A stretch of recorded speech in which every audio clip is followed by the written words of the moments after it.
శ్రీమాత్రే నమః. చాలామంది వీడియోలు సబ్స్క్రైబ్ చేయకుండానే చూస్తున్నారు. మీరు సబ్స్క్రైబ్ చేయడం వలన నేను చేయబోయే పూర్వభాద్ర, ఉత్తరాభాద్ర, రేవతి నక్షత్రాల్లో పుట్టిన వారి గురించి ఇంతవరకు ఎవరు చెప్పని రహస్య జీవితం గురించి మీకు తెలియజేస్తాను. మరి ఆ వీడియో నోటిఫికేషన్ రావాలంటే మీరు తప్పకుండా సబ్స్క్రైబ్ చేసి ఆల్ అనే ఆప్షన్లో సేవ్ చేయండి.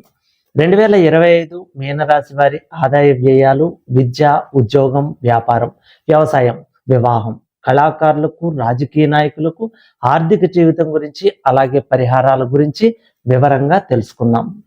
ఈ జాతక ఫలితాలు కేవలం ఒక అవగాహన కోసం మాత్రమే. మనకు ఏ గ్రహాలు అనుకూలంగా ఉన్నాయి, ఏ గ్రహాలు ప్రతికూలంగా ఉన్నాయి అన్న విషయాలను మీ జాతక చక్ర పరిశీలన ద్వారా తెలుస్తుంది. ఈ గ్రహాల ప్రభావాలు మంచైనా లేదా చెడైనా మన మీద ఏ సమయంలో వాటి ప్రభావం చూపుతాయి అనేది కూడా జాతక చక్ర సూక్ష్మ పరిశీలన ద్వారా తెలుసుకుని వాటికి తగ్గ పరిహారాలు చేసుకోవటం వలన ఆ చెడు ప్రభావం తగ్గుతుంది. పూర్వభాద్ర 4వ పాదం వారు, ఉత్తరాభాద్ర 1, 2, 3, 4 పాదాల వారు, రేవతి 1, 2, 3, 4 పాదాల వారు మీన రాశికి చెంది ఉంటారు. వీరి ఆదాయం 5, వ్యయం 5, రాజపూజ్యం 3, అవమానం 1. ఈ రాశి వారికి గురువు మే 15 నుండి అర్ధాష్టమం ఉన్నందు రజతమూర్తిగాను, నూతన గృహ నిర్మాణములు చేయవారుగాను, ఉన్నత విద్యల్లో రాణించినట్లుగాను, శని సంవత్సరమంతా జన్మరాశి యందు సువర్ణమూర్తిగా విచక్షణాధికారం గల ఉన్నత ఉద్యోగము, సర్వసౌఖ్యములు పొందినట్లుగాను, రాహుకేతువులు వరుసగా మే 18 నుండి సంవత్సరమంతా వ్యయ షష్ఠ స్థానములందు సువర్ణమూర్తిగాను ఉత్తమ ఫలితాలను ఇస్తాయి. ఈ సంవత్సర ఆరంభంలో వీరు ఆర్థిక, శారీరక, మానసిక ఒత్తిడికి గురవుతారు. మిశ్రమ ఫలితాలు ఉంటాయి. ఒకవైపు పరస్పర సామరస్యం, అవగాహన లోపం వలన కుటుంబపరమైన సమస్యలను, ఒత్తిళ్లను అధిగమిస్తూనే అదే సమయంలో విద్యా, ఉద్యోగ విషయాల్లో, వృత్తి రంగంలో మంచి విజయాలను సాధించగలుగుతారు. ప్రతి పనిని పూర్తి శ్రద్ధతో చేస్తారు. అయితే మంచి పనులకు ధనం వెచ్చిస్తారు. దూర ప్రయాణాలు చేసే అవకాశాలు ఉన్నాయి. మే నెలాఖరు నాటికి స్థానచలనం కలుగుతుంది. అక్టోబర్ నెలలో గురువు పుత్రస్థానమైన పంచమ స్థాన సంచారంలో ఉన్నప్పుడు సంతానానికి, ఆర్థిక పురోభివృద్ధికి అనుకూలంగా ఉంటుంది. అవగాహన లోపం వలన డిసెంబర్లో కుటుంబ సమస్యలు పెరుగుతాయి. ఎదురీదే పరిస్థితి కనిపిస్తుంది. అయితే అన్నింటా సర్దుకుని అధిగమిస్తారు. ఈ రాశి వారికి ఏళ్నాటి శని ప్రభావం ఉన్నను క్రమశిక్షణ, నియంత్రణ ఆచరించడం చేత సత్ఫలితాలు పొందుతారు. ఆధ్యాత్మికంగా ఎదుగుదల సాధించగలుగుతారు. అలాగే సోమరితనం, పనులు వాయిదా వేయడం, నిర్లిప్తత కలగడానికి అవకాశాలు లేకపోలేదు. ఆశావాహకంగా లక్ష్యంతో ఉంటే అన్నింటా సాధించగలుగుతారు. సోదర సోదరీమణులను ఆదరించి వారి అభిమానాన్ని పొందుతారు.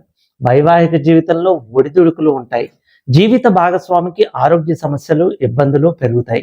వారితో మీ సంబంధం అంతంత మాత్రంగానే ఉంటుంది. నూతన వ్యాపారాలకు ఇది మంచి సమయంగా చెప్పవచ్చు. కొత్త వ్యక్తులతో వ్యాపార సంబంధాలు ఏర్పరచుకుంటారు. వృత్తి వ్యాపారాల్లో లాభం చేకూరుస్తుంది. వ్యాపారం కోసం దీర్ఘకాలిక ప్రణాళికలు రూపొందించడంలో మీకు కలిసి వస్తుంది.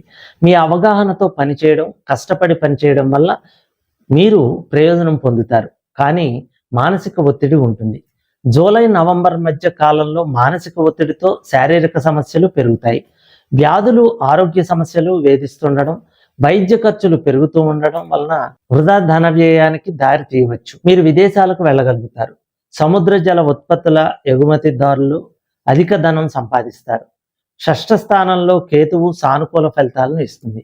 ఉద్యోగాలు చేసే వారికి ఉన్నత పదవులు కలుగుతాయి. రైస్ మిల్లు వ్యాపారులు వృత్తి విషయాల్లో సులువుగా సవాళ్లను అధిగమించి విజయం సాధిస్తారు. వ్యాపారస్తులకు నూతన పథకాల ద్వారా ఆదాయం పెరుగుతుంది. ప్రతి శనివారం ఆంజనేయ ప్రార్థన చేయడం మంచిది. సుందరాకాండ పారాయణం చేయటం వల్ల అశాంతి తగ్గుతుంది. ఉద్యోగులకు ఈ సంవత్సరం మిశ్రమంగా ఉంటుంది. సాఫీగా కాలం గడుస్తుంది. ఎటువంటి ఇబ్బందులు లేకున్నా రాహు వలన కొన్ని కష్టాలు తప్పవు. ప్రశాంతత ఉండదు. ఏదో ఒక సమస్య పీడిస్తుంది. కేంద్ర, రాష్ట్ర ప్రభుత్వ ఉద్యోగులకు రావలసిన ప్రమోషన్లు ఆగిపోతాయి. న్యాయస్థానములకు వెళ్ళవలసి వస్తుంది. ఆర్థిక పరిస్థితులు అనుకూలిస్తాయి. ప్రైవేటు కంపెనీలందున్న వారికి మరొక కంపెనీకి మారతారు. నిరుద్యోగులకు ఈ సంవత్సరం నిరాశ మిగులుతుంది. రాజకీయ నాయకులకు కొద్దో గొప్ప బాగుంటుంది. ప్రజల్లో పేరు ప్రఖ్యాతలు పొందుతారు. వారితో సత్సంబంధాలు మెరుగుపడతాయి. పార్టీలో కానీ ఏదైనా ఒక పదవి తప్పక లభిస్తుంది. మీరు నమ్మిన వారే మీకు వ్యతిరేకంగా పనిచేస్తారు. మీకు రావాల్సిన పదవులను అడ్డుకుంటారు. ఎన్నికల యందు పోటీ చేసిన స్వల్ప మెజారిటీతో విజయం సాధిస్తారు. మీకంటే తక్కువ వారితో ఇబ్బందులు, గొడవలు ఎదుర్కొంటారు. కళాకారులకు ఈ సంవత్సరం అంతా అనుకూలంగా ఉండదు. తగిన ప్రోత్సాహం లభించదు. టీవీ, సినిమా రంగంలో ఉన్న వారికి గాయని, గాయకులు, రచయితలు, డైరెక్టర్స్, ఇతర టెక్నీషియన్స్ విజయాలు అంతంత మాత్రం. నూతన అవకాశాలు ఆర్థికంగా కొంత, కానీ పోటీల్లో అవార్డులు, రివార్డులు సాధిస్తారు. వ్యాపారస్తులకు కొంతమందికి అనుకూలించట, మరికొంతమందికి నష్టములు కలిగిస్తాయి. కిరాణా వ్యాపారులకు బాగుంటుంది. హోల్సేల్ అండ్ రిటైల్ వ్యాపారులకు అనుకూలం. జాయింట్ వ్యాపారులకు భాగస్వామితో విభేదించి విడిపోతారు. గృహ నిర్మాణ రంగంలో ఉన్న వారికి బాగుంటుంది. సరుకులు నిల్వ చేయవారికి అంత అనుకూలంగా ఉండదు. ప్రభుత్వ సంబంధ చిక్కులు కలుగుతాయి. విద్యార్థులకు ఈ సంవత్సరం అంత అనుకూలించదు. శని, రాహువుల వలన జ్ఞాపక శక్తి తగ్గటం చేత మంచి మార్కులు పొందలేరు. చదువుపై ధ్యాస తగ్గుతుంది. ఇతర వ్యాపకాలు పెరుగుతాయి. కొన్ని సబ్జెక్టులు మిగిలిపోతాయి. ఎంట్రన్స్ పరీక్షల్లో మంచి ర్యాంకులు పొందలేక, మీకు నచ్చిన కాలేజీలో సీట్లు పొందలేక ఇబ్బంది పడతారు. వ్యవసాయదారులకు 2 పంటలు ఫలిస్తాయి. పంట దిగుబడి సమానంగా ఉంటుంది. పెద్దగా లాభాలు రాకపోయినప్పటికీ నష్టాలు రావు. కొంతమేర నిలదొక్కుకోగలుగుతారు. చేపలు, రొయ్యల చెరువుల వారికి అనుకూలంగా ఉంది. మంచి లాభాలు వస్తాయి. పౌల్ట్రీ రంగం వారికి బాగుంటుంది. స్త్రీలకు ఈ సంవత్సరం ఏలినాటి శని, రాహు ప్రభావం అధికం అవటం చేత అన్ని రకముల ఇబ్బందులు కలుగుతాయి. మీ మాటకు విలువ ఉండదు. మిమ్మల్ని గౌరవించిన వారే అవమానిస్తూ ఉంటారు. నమ్మక ద్రోహం చేస్తారు.